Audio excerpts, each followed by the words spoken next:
Welcome back to This Week in Indies. We have a great show for you. And we're going to start it off by presenting a world premiere lyrical video for Dark Side. Then, we're going to be talking about how Amazon has quietly snuck away from the periodical and magazine business by no longer offering subscriptions on their website or publishing new periodicals and zines, unless, of course, you do it under the KU umbrella. We'll talk about the ramifications of this decision and what it means for indie writers who have depended on this as part of their revenue streams with our roundtable discussion panel. Then, CL Cannon will be along with bringing you another indie connection with books that you might enjoy if you're a fan of the Final Girl Support Club by Grady Hendrix.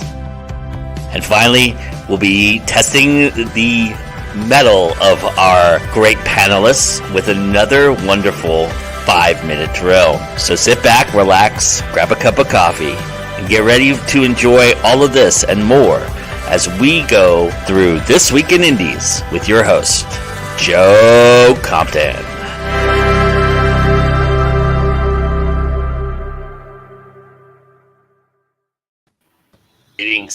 Greetings, salutations, hello, good morning, good afternoon, good evening, wherever you are. Thank you for joining us. It's great to have you. We have a great show ahead for you. We're going to be talking about news that was brought to my attention last week when I was at Multiverse, and we have the person who actually brought it to my attention here with us as part of the panel this week, and we'll be talking to all of them here in a moment. And first, I want to issue an apology based upon my intro.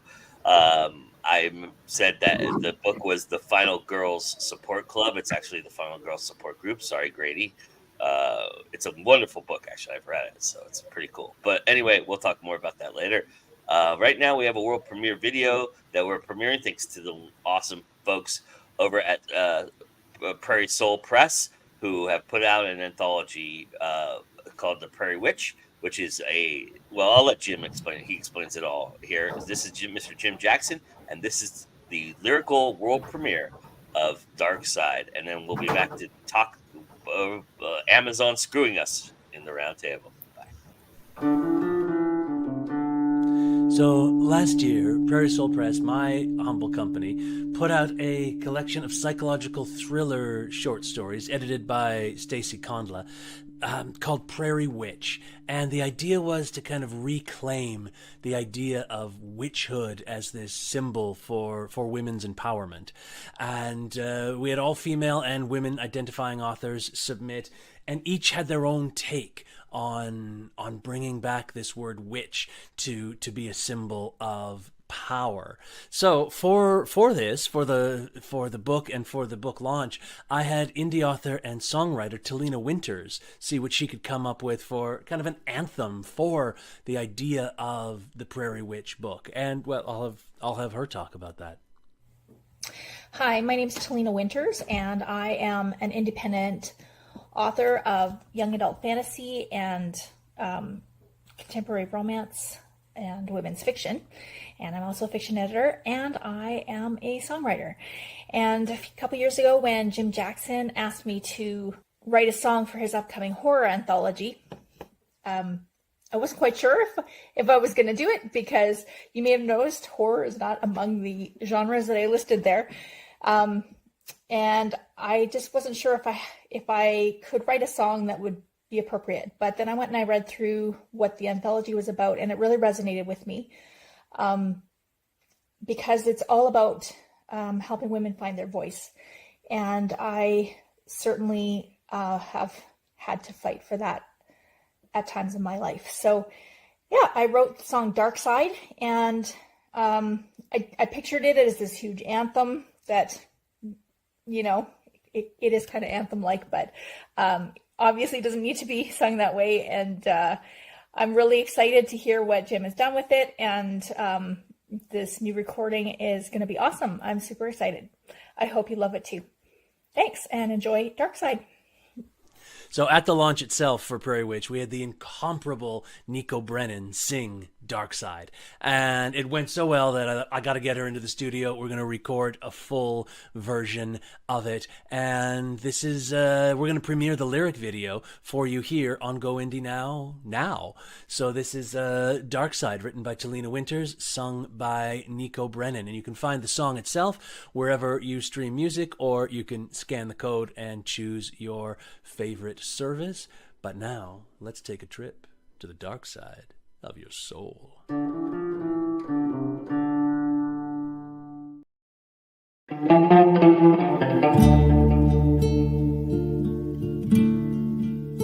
You feared my beauty, you feared my song, you feared my words would be too strong. You feared the way I made you feel, so you burned me. The flames rose high, you thought you'd won. You thought my embers were dead and gone. But the ashes of my bones bear testimony. And I will rise, and you will see my dark side. I will blaze across the skies, and you'll be burning, oh, on the dark side of your soul. Don't you mourn, do not forget horrors that haven't happened yet.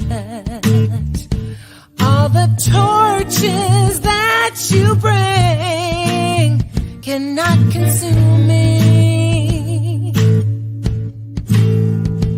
I'm a fighter, I'm a ghost, I'm the one you fear the most. Pile the wood up to my knees. Death can't contain me, it can't contain me. And I will rise, I will rise, and you will see my dark side. I will blaze across the sky. You'll be burning, oh, on the dark side of your soul. My story will go on, my story will go on, my story will go on, oh, oh, oh. My story will go on, my story will go on, my story will go on, oh.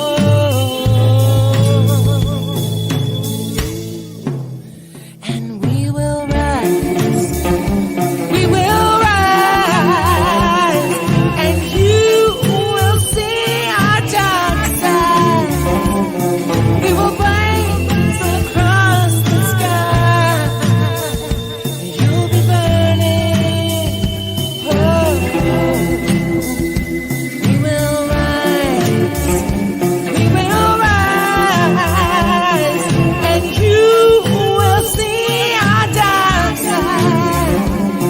We will blaze across the sky. You'll be burning, oh, on the dark side of your soul. We are united, we are wise. You will never silence us.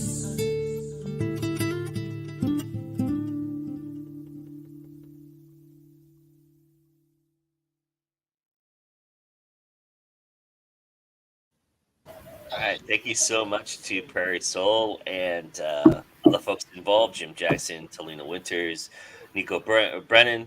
and Stacey Condolin for putting together such an incredible anthology. The link to the anthology is in the chat, is in the description, so check it out if you can, and also check out the music. You'll be able to download it on any of the streaming services that you enjoy, however you enjoy your music these days. So we're very, very thankful for Prairie Soul to bring us that and give us the opportunity to world premiere it.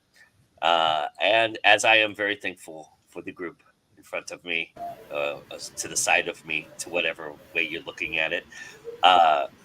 And just because he's being a smartass, I'm not going to him first. I'm going to go the opposite direction and have everybody else introduce themselves. I may not even let you introduce yourself, but I'm just kidding. I'll let you introduce yourself. All right. So, Sarah, why don't you start us off? Oh, yeah. Hi. My name is Sarah Tosh, writing under the name SG Tosh. I write paranormal comedy, paranormal fantasy, a bit of gothic romance. My new book, Death by Misadventure, just came out. It has been a very busy time of year for me. Halloween's my favorite holiday. It's my best-selling month. But I'm also looking forward to getting a little bit of a break soon. And the nights are kicking ass. Yeah. Yeah, they are. Awesome. All right, Rosemary. Hi, I'm Rosemary Claire Smith, and I write primarily short fiction. I also write essays, and I write a book review column for Analog Magazine. I have a game, a choose your own adventure type game, T-Rex Time Machine, that you can buy, and you can find me at rcwordsmith.com, and I'm RC Wordsmith on the socials. Awesome. All right, Anita. Hi, I'm Anita Stewart, right under AF Stewart, horror, fantasy, poetry. I'm also a show interview host, graphic designer, and I just released my latest book on Friday, the short story collection, Fairy Tales and Nightmares. And that's me. Awesome. Great cover. All right, go ahead.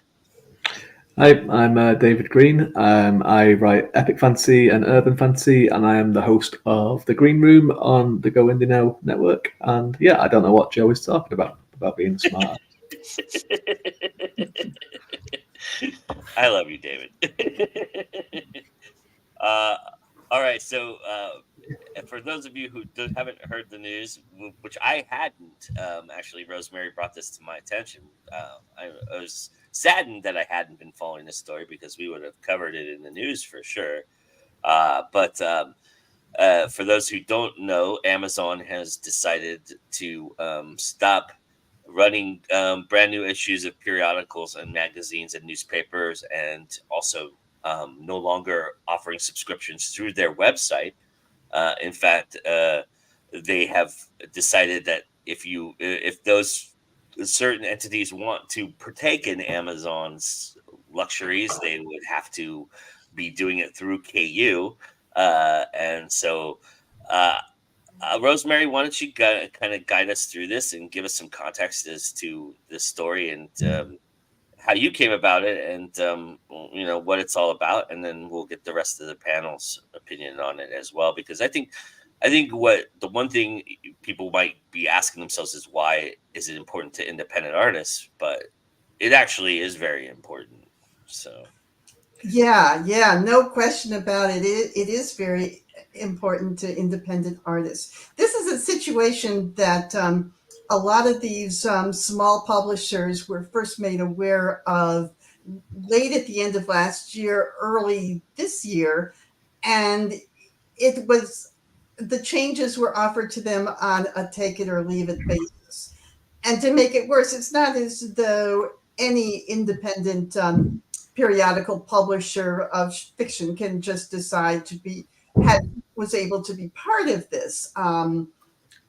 What happened was, a lot of people would, as readers, we would subscribe to, whether it's Clark's World, Asimov's, Beneath Ceaseless Skies, Analog, any of these magazines, through our Amazon subscription, they would just appear on our e-readers once a month or once every other month, whatever the time period was. It was nice, it was simple, and everything was fine. Now, as readers, we don't necessarily know what's going on behind the scenes. The editors and the publishers are keenly aware of this. And what happened was that letter that Joe put up on the screen at first, a bunch of these publishers were told that starting in September, they were all going to be part of Kindle Unlimited. And I don't actually mean all. I mean, some of them got an offer to be part of Kindle Unlimited. Some of them didn't even get that. Some of them just got it's been nice, see you around. The problem for a lot of these publishers is the Kindle Unlimited deal is going to mean a significant financial hit for them. Not everybody who reads their magazines is part of Kindle Unlimited. Not everybody wants to be part of Kindle Unlimited. Even if everybody, and this is absolutely not going to happen, but even if everybody just said, okay, fine, I'll subscribe to Kindle Unlimited, life would still not be good for these publishers. Amazon is going to be, through Kindle Unlimited, is going to be remitting much less money to those publishers. And it's going to depend on page reads. You get a magazine electronically and say, you're busy, you don't open it up for a while, or maybe you don't, you just kind of skim a few pages or something. A Kindle Unlimited, that's all is factors into how much money the publisher gets. And so if you don't read very much or you don't open it up at all, it's less money for the publishers. This came at a lot of them out of the blue. A lot of them have been scrambling, and some have other systems of reaching their subscribers directly. I should say, by the way, that they have no way of knowing who subscribes to them before via Amazon, because Amazon did not share that information with the publishers. So they can't email them or text them or whatever and say, hey, did you know? So they're trying to get the word out through their editorials, through social media, through word of mouth, through programs like This Week in Indies, so that people will know, and people will know what can be done instead. In terms of finding alternative ways to get these magazines. And there are alternatives, and I can certainly talk about those. But the other thing I think we ought to talk about is for people who never read short fiction in a magazine, where it's science fiction, fantasy, horror, romance, mysteries, what have you, why do we care? And there are important reasons to care. Absolutely. And here's Joe's complete lack of surprise of Amazon's transparency.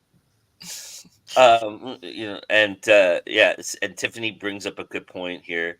KDP keeps dropping their payouts. Even for full novels, we're not seeing what we used to for page reads. And that's going to affect, just as Rosemary was alluding to, how magazines have to pay out to these stories, where you might have gotten, 5 cents a word, they may drop it down to 2 or 1 simply because they can't afford to pay you, the going rate out there, right? And because now they depend on page reads for it.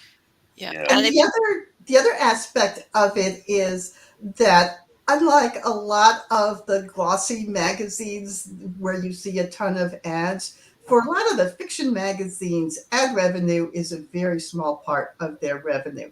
They really are dependent on subscriptions. They used to be dependent once upon a time on bookstore sales, but we know that's has taken a major hit in the last few years. So subscriptions and Amazon subscriptions have been a big part of revenue. Yeah, Anything you were gonna say? a lot of the smaller magazines, they're working on margins, and this may just tip them over the edge to close down. So that means less markets for people who write short stories or write articles for these magazines to actually submit to as well. So the market is going to shrink. That means less revenue for authors as well. Because we have seen one magazine already, and that is Fantasy Magazine announced that as of October, that was their last issue. They used to be monthly. Yeah, and I think a couple of smaller ones too have just dropped off the radar. I remember, I don't remember what the names are, but I do remember a few of them were mentioned in a group I'm a part of. So I mean, I think it'll hit the smaller magazines a lot harder, and they'll either close down.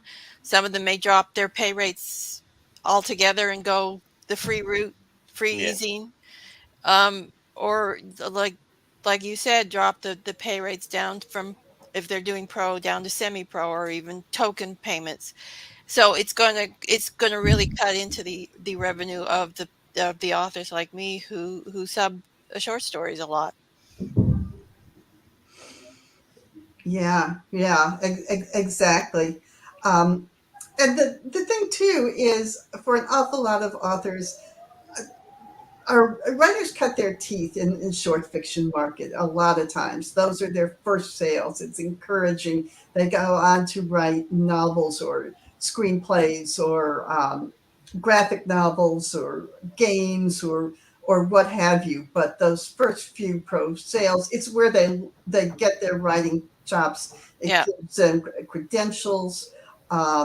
It starts building their audience and their followers. So, as you say, Anita, if there are fewer of those publications, there are fewer of those. And also, a lot of these magazines and the short fiction, that's where the innovative, cutting edge stuff is happening. And it's a place where authors can take risks. When I think about it historically, cyberpunk was first in some of these magazines in short stories that William Gibson and other people wrote. And very soon thereafter, books like Neuromancer came out. But it's some of these premier short stories by William Gibson and Bruce Sterling and Pat Cadigan, people like that. It was in the magazines. And it's not just authors; editors are going to be affected by this as well. Advertisers are going to be affected by this. Why would I advertise in your magazine if nobody's reading it, right? So that kind of idea. Sarah, David, you guys want to chime in on this? I'm mostly here to listen, I think, this time. I don't produce a magazine, and I don't really read them just because I don't have the time. But I am, reading through some of the material that you sent prior to this. It does concern me about just the precedent it sort of sets, and Amazon's, it seems, changing position towards its indie producers. And that very much affects me as someone who's writing novels and is in KU and is, using Amazon as my primary platform right now. It's definitely something I'm going to try to stay aware of.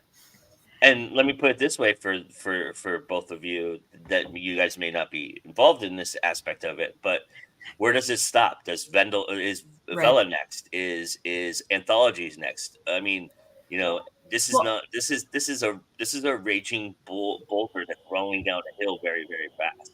I agree. And I think the invite only to that whole thing, when it came to the subscription services, some of you will make it in and some of you were just cutting. That I see potentially happening with KU for novels, particularly as they try to get a bigger handle on the AI problem, which is going to leave, I'm not, selling thousands of copies of a book. My platform is very modest right now, and like subscription services, I don't know who's buying my books. So I might be, and people I know might be in that, under that cutoff point of not making it if they decide to go invite only for novels as well. Yeah, it has really been a double whammy for some of these small publishers. this year. I feel like they've just gotten over some of the issues in the past about there being a paper shortage, for goodness sakes, in the last few years. And then this year with AI, a number of these magazines have been swamped with AI produced submissions to the point where it has increase their submissions by 10 or 20 or 50 fold. And they're small operations. They everything that they do to wade through those takes time away from putting out the publication, doing the editorial work, layouts, all the rest of it. Neil Clark of Clark's World has been very transparent about what's been going on since the beginning. He's had editorials, and he's talked about it in news articles and in social media. He's really a great source for both what's going on with the Amazon situation and with AI. David, did you want to chime in? Yeah, I think it's just it's just more of Amazon trying to bring everyone into their their environment, or their whatever it is that they do. They want everyone to be part of Prime and everyone to be part of Kindle Unlimited, and they've kind of looked at it and said, and so well, there's money on the table here, like even however small it will be, because I mean, let's face it, like anthologies and magazines and stuff that they are shrinking in general anyway, and they have been for years because just the way the business has gone, really. But they were still making a living for writers, and they were still making a living for editors and everything like that. And Amazon have looked at it and gone, okay, well, what can we do to increase our profits a little bit? And I think their press release was quite telling, where they were talking about we've had to lay off so many people this year, and we've had to do this, but then obviously Jeff Bezos is still trying to go to space whenever he can do it, and all this kind of stuff. So that it's quite transparent, really, that what it is that they're trying to do. And the thing with it as well is, people can obviously refuse to go on KU and kind of try and go wide and everything like that. But everyone knows that Amazon is 95% of everyone's online sales.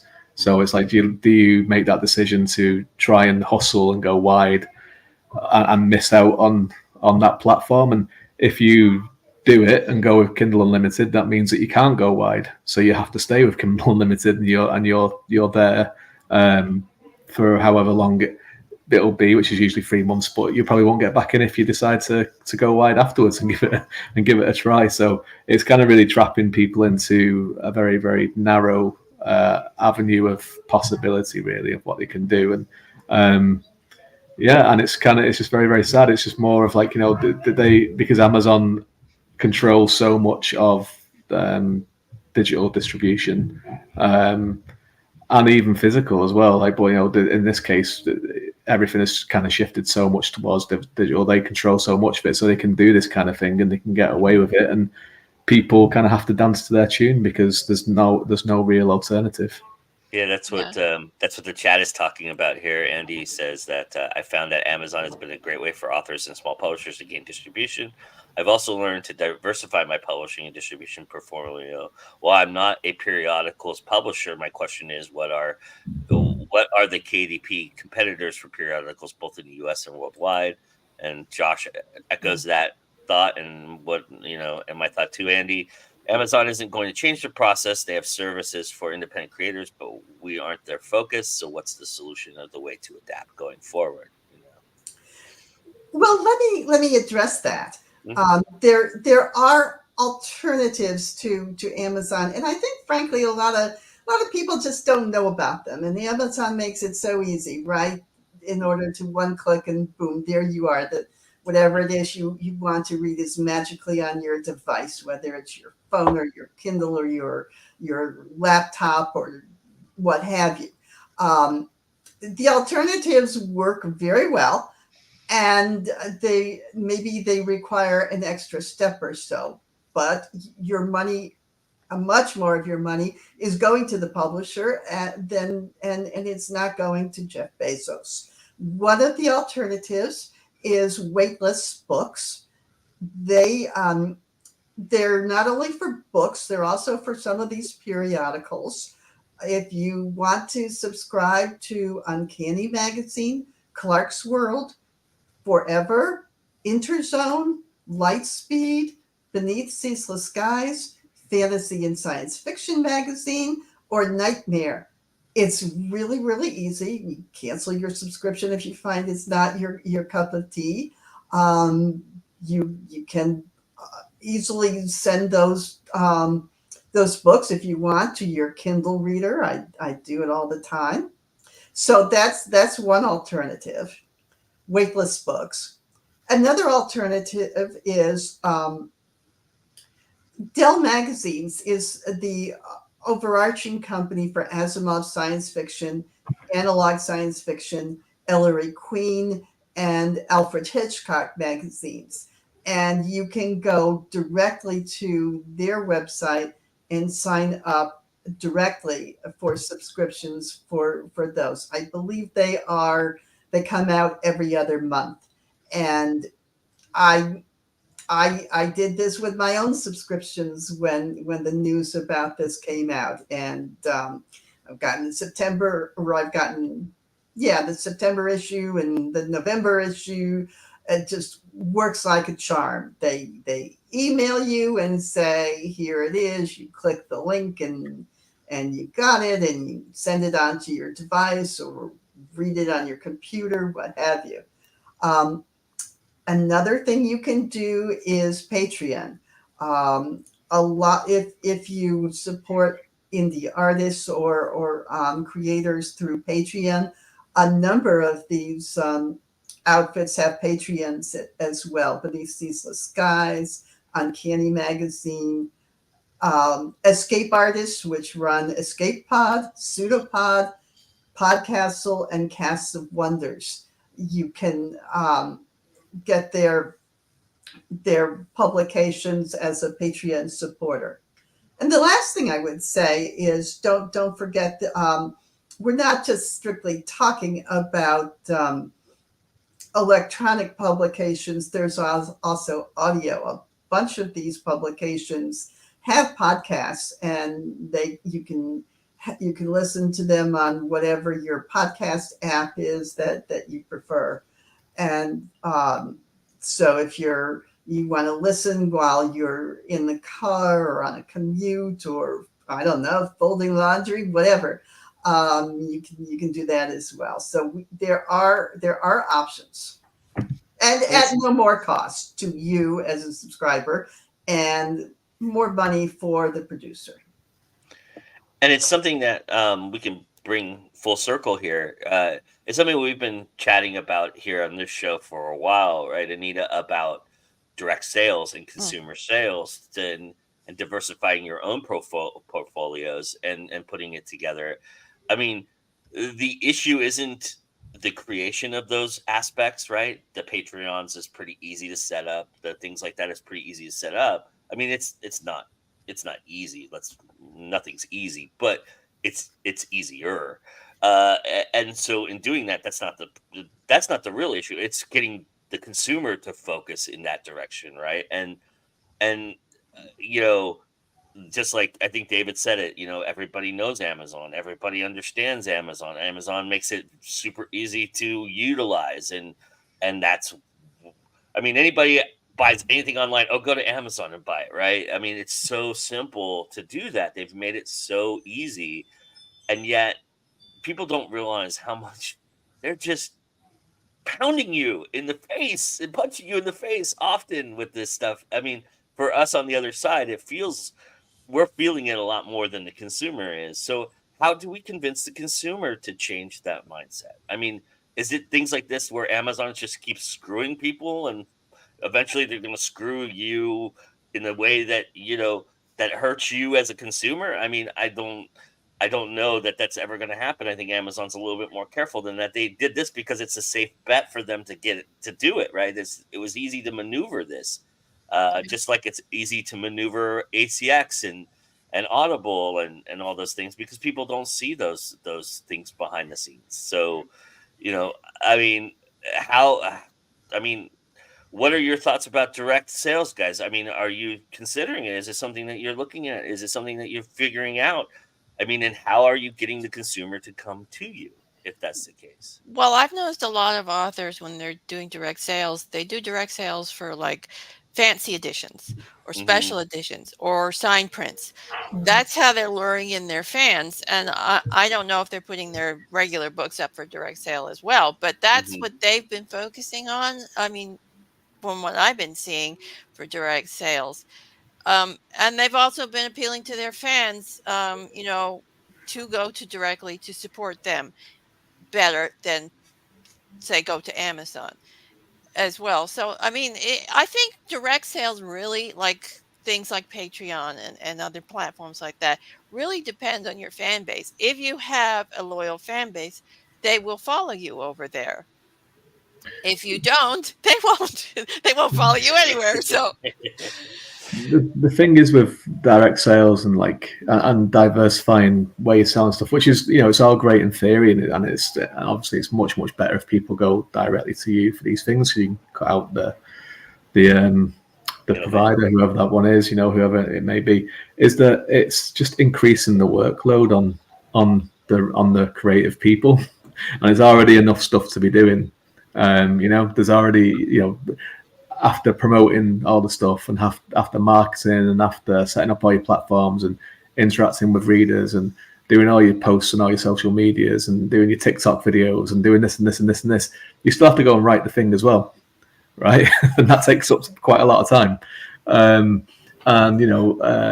So having to kind of set up another business on top of it and trying to attract people again, and because it's one thing to get people to kind of sign up for your newsletter and sign up for your social media or even buy one of your books, if that's where it is, that's one thing. But then to get them to actually pay on a monthly basis for a Patreon or something else, as Anita said, it takes a certain type of person to do it.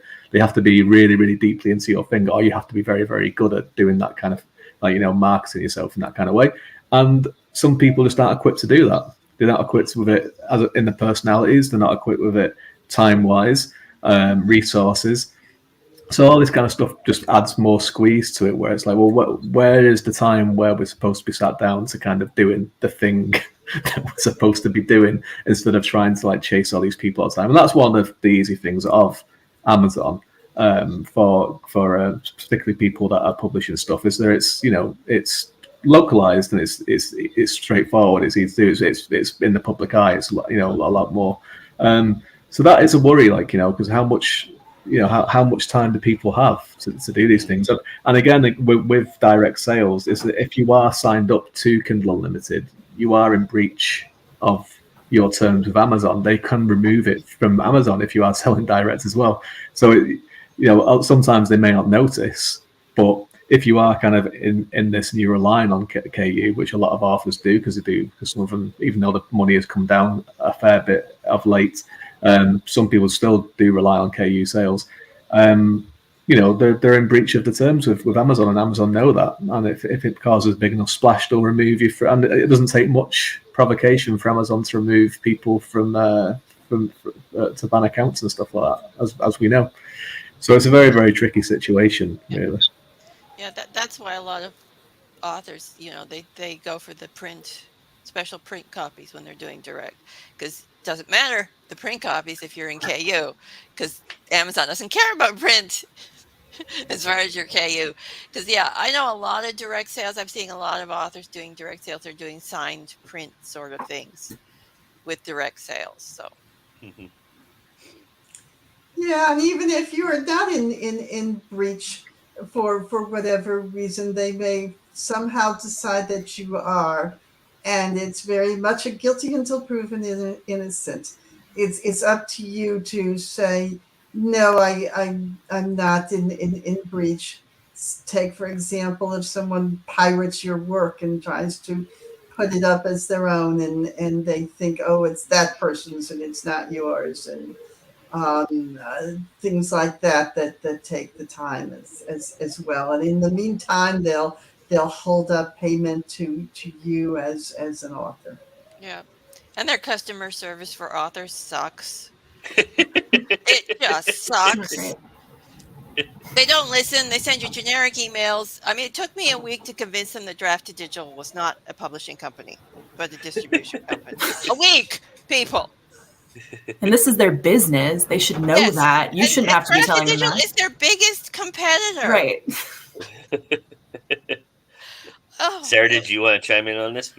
I think, I've given this a lot of thought, and I think in principle, everyone agrees that Amazon is terrible and, we don't want to use it. The problem is they have price, convenience, and just, diversity of option on their side. That's a lot of stuff that your principals have to overcome in order to, go to an individual author's site. And even if you do, you sign up for their Patreon or whatever, you're getting that one author. KU gives you God knows how many authors at this point. It's until there's a viable solution that gives us at least some of that stuff. Amazon kind of, they have a clear advantage, and unless there's more like, didn't Sanderson say he wasn't going to go through Audible because of their practices? Yeah, and he hasn't made a dent. No, he won't. He won't alone. But if more, it's got to be bigger names like that saying, like, you know what, that's not okay, guys. I think Sanderson might be regretting that a little bit, seeing as the year that he's had. I don't know if you've seen him recently. He should have gotten more people on side with him to do it as a group. Yeah. He's a bit frazzled at the moment with all the work that he's had to do. He figured his name would carry the weight, and against Jeff Bezos, you're a peanut. I admire his moxie. I do too. Yeah, absolutely. One person isn't going to do it. The thing with him, though, admire is the moxie of Draft to Digital and Smashwords, but Yeah, the thing is though is he's kind of like realized that distribution is a completely different ball game when you're that big as well. So you can't, and that's why with this Kickstarter, when everyone was talking about it last year, like how it's made some money, can he kind of like sidestep Amazon and all that kind of stuff. I think he's actually kind of, I don't know if anyone's seen him doing interviews recently, but he looks very, he's behind on his books as well and everything for the first time in a very long time, because he's having to distribute for his fan base as well, which is just, and he's got a team of people there, and they're struggling to keep up with the demand of what they've promised to do. And if you add in audio into that as well, then it's a massive thing. And just on a couple of those things about physical copies wouldn't kind of be in breach for KU, and they wouldn't be, and Amazon know that, because unless you are like Mr. or Mrs. Big Name Author, your physical copies are going to be completely dwarfed by your digital copies, and that's where most of us would make our money. It's great when we have physical copies and we go to conventions and we get people in touch with us that want signed copies. It's always fantastic. But I think I'm safe to presume that everyone here, most of their sales comes from digital, and Amazon are well aware of that. And that's why, they don't really care about the physical side of it, because the digital thing is so disposable, and people forget that they're even buying stuff sometimes. They just click it and they'll add it, they'll see a sale, they'll click and add it to the basket, and they'll buy it and they'll buy it and they'll buy it. And then that's why you always hear from readers, they go, I've got like 400 books in my to be digital red pile, and they probably will never get to most of them, but they'll keep buying them because it's so easy. And Amazon know that, and that's why they want everyone to switch to digital, because it's like buying a coffee. It's like buying a coffee all the time, just doing this and doing this and doing this, and they've got the complete stranglehold on the market. And for those people out there, I'm about to add to your list of to be read.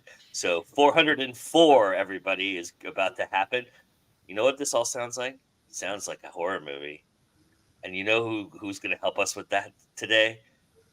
CL Cannon and the Indie Connection with her final Halloween Indie Connection. Enjoy, and we'll be back.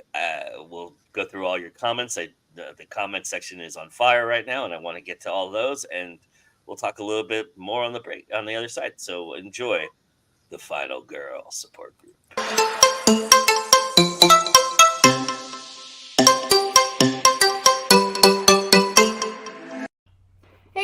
Gail Cannon here from Fiction Atlas Press, bringing you another Indie Connection.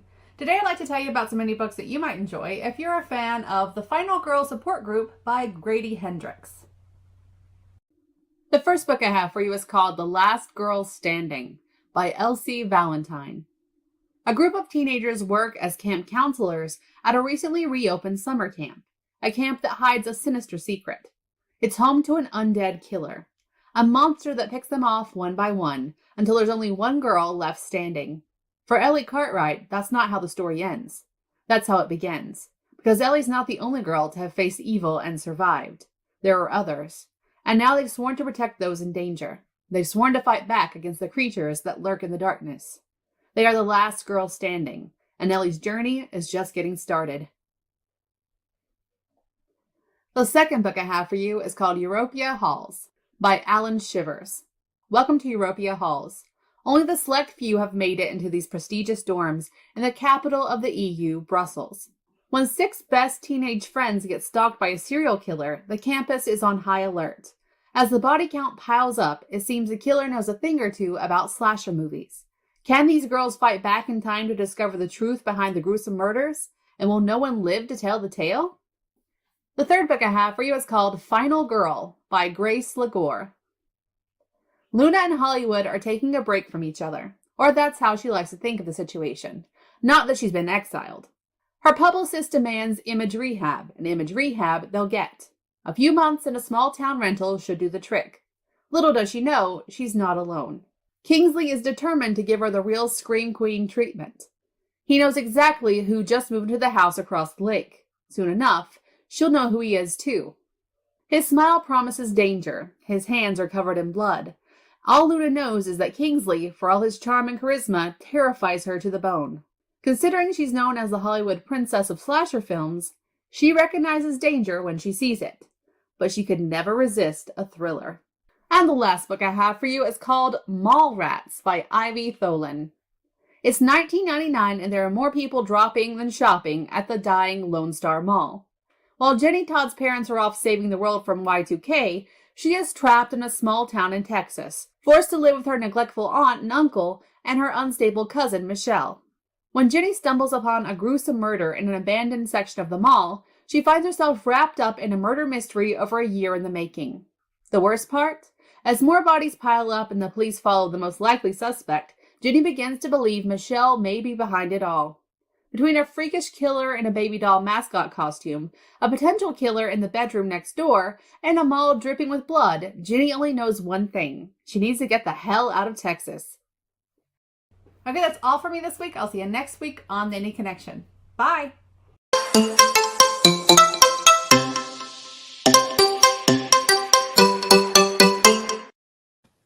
And next week starts NaNoWriMo month for all of you. So in the Indie Connection, thanks again to CL Cannon.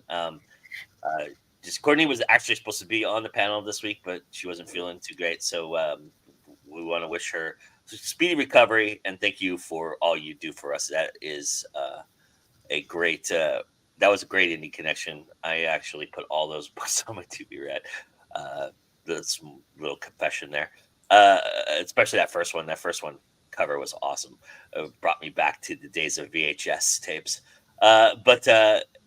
So everybody go check those out. The links are there and enjoy those books. And we've got some enjoyable conversation going on in the chat. It's been a long time since I have to scan all the way up there. All right. Andy says that I found that Amazon is. Oh, I think we did that one, didn't we? Hang on. Let me get to the right ones here. All right. I will say that it can be time-consuming to research. My titles, for example, sell well on Flipkart, which is India's version of Amazon.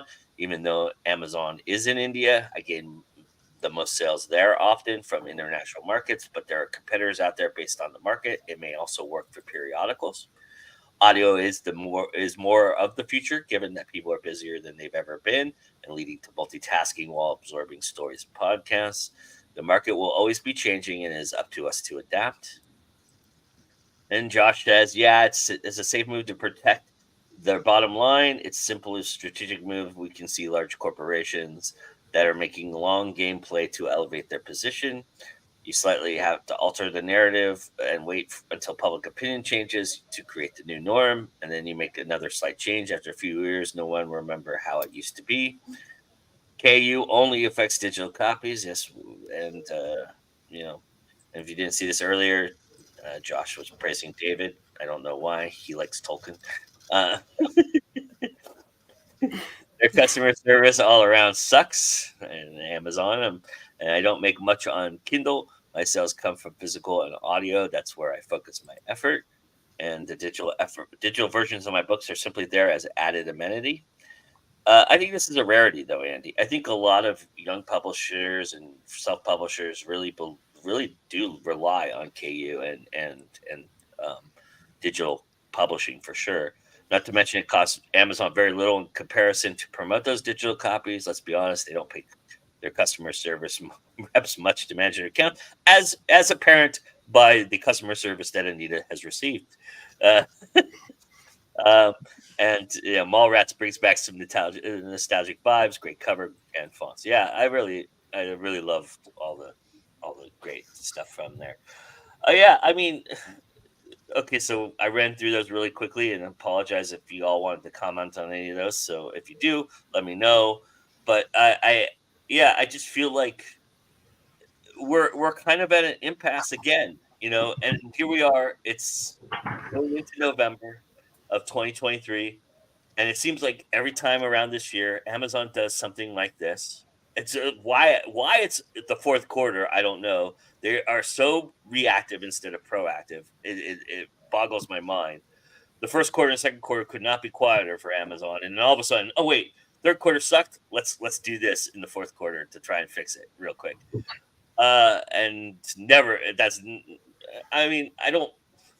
I mean, they're a billion-dollar company, so what am I to say? But I feel like that's not good business sense at all. But but it seems like every year we're at this point, and it seems like last year, Drafted Digital and Smashwords dropped the huge bomb on us that they were joining forces, and now here we are, and nothing's changed. Nothing is gone. I mean, Drafted Digital's made a little bit of a dent, and Ingram Spark has helped with that dent a little bit for us. I mean, hardcovers have been. I know a lot of people have been selling hardcovers really well at conventions and things of that nature. So I just wonder, we were falling back into it. How do we get ourselves out of this pattern? Those who write history are doomed to repeat it if we just continue to go the same route. And so, are you all looking at exit strategies? Is there something you're doing that you're looking at? Is there, or are you just looking at, what, I'm just going to adapt the way with whatever Amazon's doing? Where are we all at, and how do we correct course correct? Well, I don't think you can get rid of Amazon entirely, honestly, No. as much as we would love to. I don't know that we would love to be honest. I think I would love to get rid of Amazon. Just saying. I think But I have issues. I have issues, so I may not be a good judge for the average author. Yeah. But I mean, you can't get rid of Amazon. It's the biggest sales market out there. You need it, plain and simple. The thing is, with KU, everyone says, "Oh, KU this, KU that," and for some genres, I agree with that. Fantasy, romance, not every subgenre of fantasy, but I mean, most of them fantasy, romance, they're great. I mean, I think there's a couple other that do pretty good.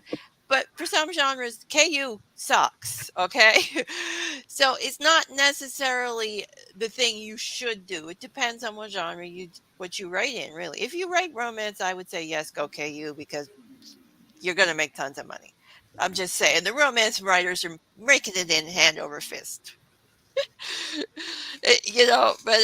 But I mean, for horror, like what I write, KU isn't that great. I mean, I did okay when I put my horror book in KU for a little while, but I'm doing just as good with it out of KU. In fact, I'm selling more print copies now that it's out of KU for some reason. I don't know why. But I mean, Amazon doesn't give you good data. It doesn't give you any transparency, but you have to put up with it because it's the biggest marketplace. I mean, I'd say if I was an author today, I'd diversify. I mean, put some books in KU if they're going to do well. Put some books wide. Do some direct stuff. Just get the different markets, get the revenue streams, because you need all the revenue streams you can get these days, and that's the truth of it.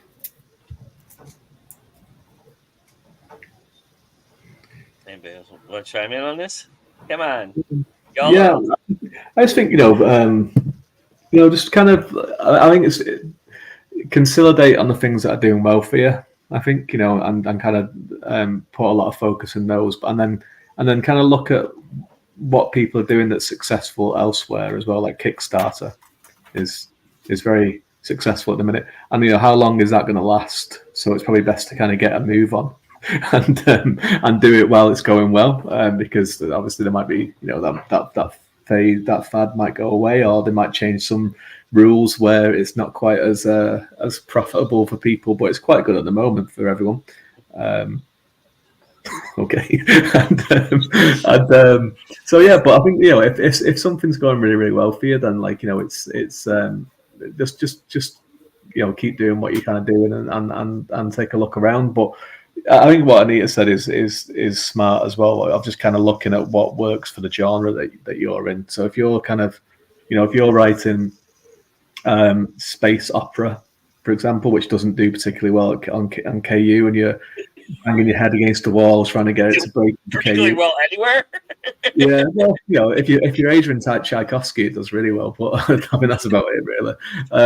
But if you're writing something that doesn't do well in a certain sphere, and you're kind of banging your head against the walls trying to get it to work well, I mean, unless you get extremely lucky, then it probably isn't. So why not try and do something new with it and see, because there's no harm in it. But say if you are writing romantasy or paranormal romance or something like that, which does extremely well in KU, then it's worth putting in the time, because at the end of the day, this is the sad reality of Amazon, is that it is such a huge entity that if you do well on Amazon, you're going to do well.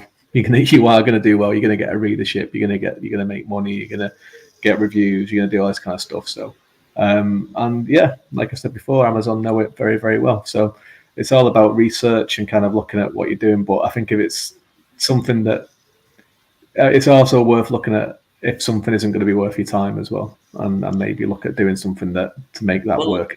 Let me ask you this, David. All good surfers know that the wave will crash eventually, right? And they get off before it crashes. That's the beauty of it, right?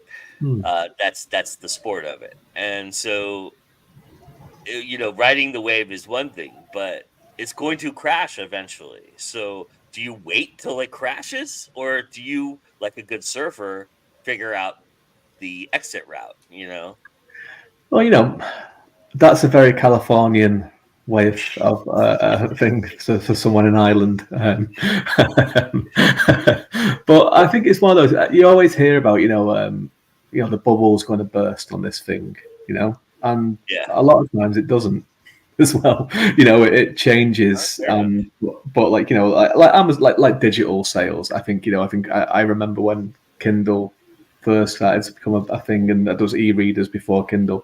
And there was all that thing that this is a fad. It's not going to last very long. People like physical products and stuff, and now it's still the big five hoped that was the case. They're the ones who perpetuated that rumor. And there's always going to be a place for physical, as vinyl has proven, and as other things have. But in other ways, it's proven that it hasn't. And I think it's worth. So yeah, it's worth looking at things and thinking, is this a fad, or is this here to stay? And I think as an indie kind of creator, or especially if you're like a pure indie where it is completely self-published and everything, it's valuable and very, very important to have that sense of knowing, is this here to stay, or is this a fad? And it's hard. Sarah, I'm not going to give you the answer. Okay, I don't know. I guess my thought behind it is, if you're worried about Amazon, I mean, it's their company. They can do whatever they want. And it could be gone tomorrow. And I think we all just need to be aware of that. And also, like, it might be worth, and I think this is something I want to do next year, is start looking into using Amazon not as your means of production, but as more of a sales driver towards your direct sales, and looking at it as, more of a Google than building all of your stuff through it. And kind of, you can still use the advantages of like getting the word out there on Amazon. It is a great platform, searchability wise, all of that. But then maybe, keep one book on there or something, one series, and then have that drive toward you. How we do that, I'm not sure, but that's something that I would probably be starting to look into. You'll have to promise to come back and tell us when you do it, and I will. And we'll see how it goes. So Rosemary, to just kind of wrap everything up, because we started this conversation with this story, what are you doing to adjust to the news and figuring it out? Because this is a big revenue stream for you. This is a big place where you go and get a lot of what you do out there through Asmonoff and Analog and Clark's World and that thing. So let us know where you're going with it. What are you doing to adjust? Well, I haven't figured it out yet.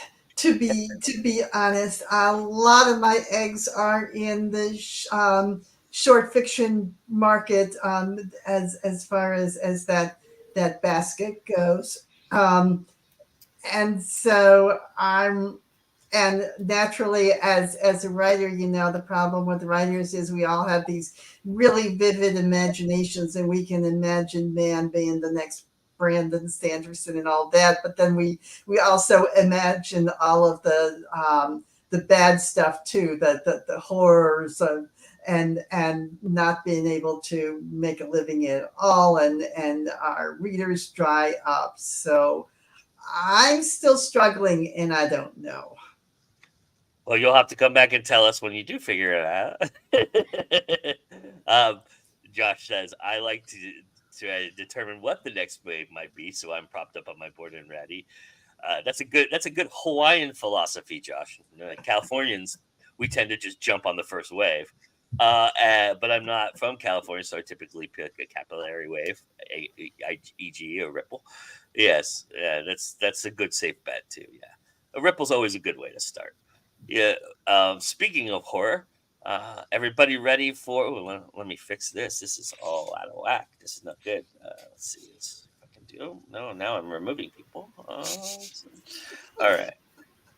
Let's see if I can just fix this real quick here. Let me edit this out here. So, that's why, because I didn't add this. That would do that. There we go. All right. Cancel. Oh no, that's still kind of weird. All right. Sorry, everybody. I did not realize that this was that weird. Let's do this. The camera's on. There we go. And there, so Sarah doesn't feel like she's getting eaten by everybody. Yeah. We're all teaming up in here. And the time is. It's because I have this prepared. Oh, don't worry about that.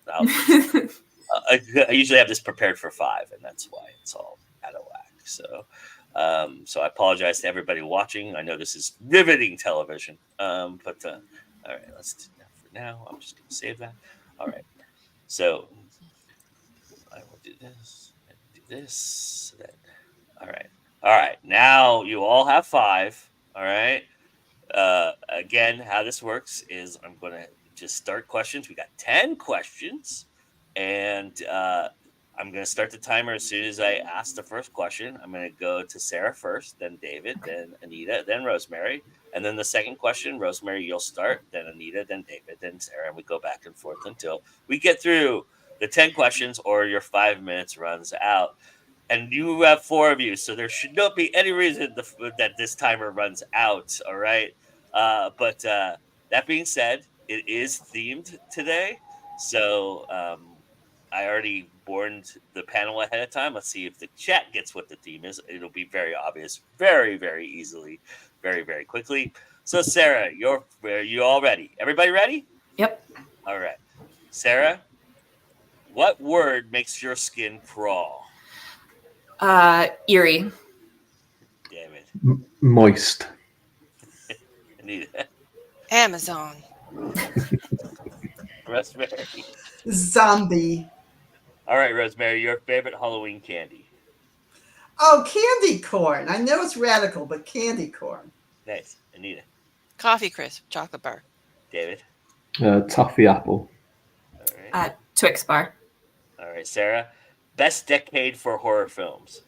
80s. David. 70s. Anita. 70s. Rosemary. 80s. All right, Rosemary. Slasher villain that scared you the least. None of them scares me because I do not watch them. Anita. Jason. All right, David. Michael Myers. All right, Sarah. I mean, it's not really slasher, but Leprechaun. Yeah, no, that's good. Kind of. Sarah, if you were going to write how you die in a horror story, how would you go? Off a cliff in a car on fire. All right, David. I'd fall over and just break my neck on something. You're no fun. Wood chipper. Oh, nice. Rosemary. Eaten by a dinosaur. All right, Rosemary. Your favorite villain name that you created. Favorite villain name. Tempted to say Amazon, but no. That's fine. Amazon. Anita? Balthazar. Nice. David? Sin Eater. All right. Sarah? The Reverend. All right, Sarah. Are you a fan of pumpkin pie? Oh, yes. David? I'm European, so we don't have it. Anita? Not really. Pumpkin's not my favorite. Rosemary? Absolutely. I make a great pumpkin ricotta pie. Oh, nice. Ooh. I'm coming over your house for Thanksgiving. All right. Rosemary, favorite Edgar Allan Poe story? The Telltale Heart. Ooh, nice. Anita? The Cask of whatever it is. Amontillado? Yeah, that one. All right. David? Fall of the House of Usher. Nice. Sarah? I gotta go with the Telltale Heart, too. Awesome. All right. Just for the record, the Telltale Heart is mine as well. What scared you as a kid that no longer scares you, Sarah? Oh, that no longer scares me. Sleeping with my back to the door. Okay, David? The theme tune from Jaws. Nice. Anita? Sleeping in the dark. Rosemary? Invasion of the Body Snatchers. Okay. All right, Rosemary. You're the final girl in the horror movie. How do you get the killer? By staying way, way away from the basement. Anita? Yeah, I'm proactive. I stabbed the guy. David? I just keep hold of my mobile phone the entire time and just ring the police, I guess.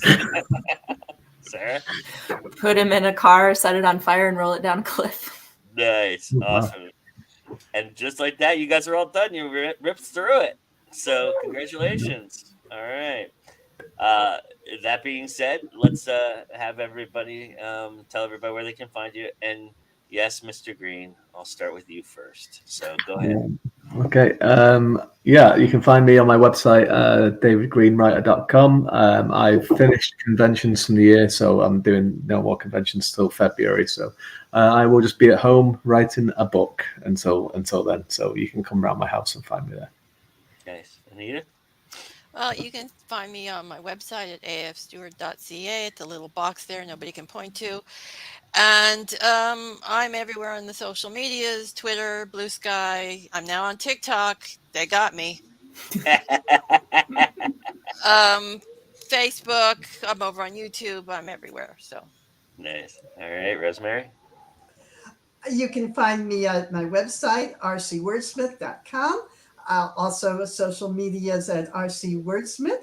And during November, December, you can find my story, Apollo in Retrograde, in the November, December issue of Analog, either online, there's an excerpt, or in bookstores. And you can also find there my latest book review column. Nice. Awesome. Sarah? All my stuff is on my website at sgtosh.com. As far as appearances for the rest of the year, I will be doing a couple of conferences around town here, including the reader and vendor event as part of the 20 Books to 50K Vegas, and that's on November 10th from 10 to 4. Nice. Veterans Day. Nice. All right.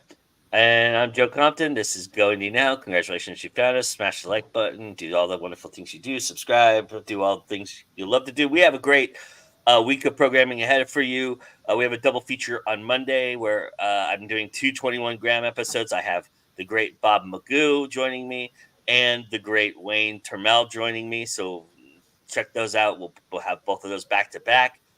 So that'll be awesome on Monday. On Tuesday is a Halloween, and we've established a tradition here. I don't even think I've told Anita this, but I've decided that it's going to be a tradition from now on, and that Words That Kill will have an episode dropping on Tuesday on Halloween night, and we did that last year. We're going to do it again this year, and it's this guy. I don't know how much more scary you can get, but it's this guy's episode, David Green. So David Green and Anita will be doing Words That Kill on Tuesday night. We'll have that episode dropping for you. Wednesday, another character-driven. Thursday, I have a spotlight for you. We're bringing Spotlight back, and it is the wonderful JD Blackrose. She is putting out another Summoner's Mark episode, so we're going to be doing that. And then Friday, we bring it all back to another 21 grams. I have horror filmmaker Todd E. Braley joining me for 21 grams. That'll be awesome. And then we just roll right back here Sunday. So everybody, come and check us out. It's been a wonderful conversation. I want to thank my panel. I want to thank the chat. It was a great, lively chat. Thank you all for joining us. And remember that it's always time to go indie now. We'll see you next time. Bye, everybody.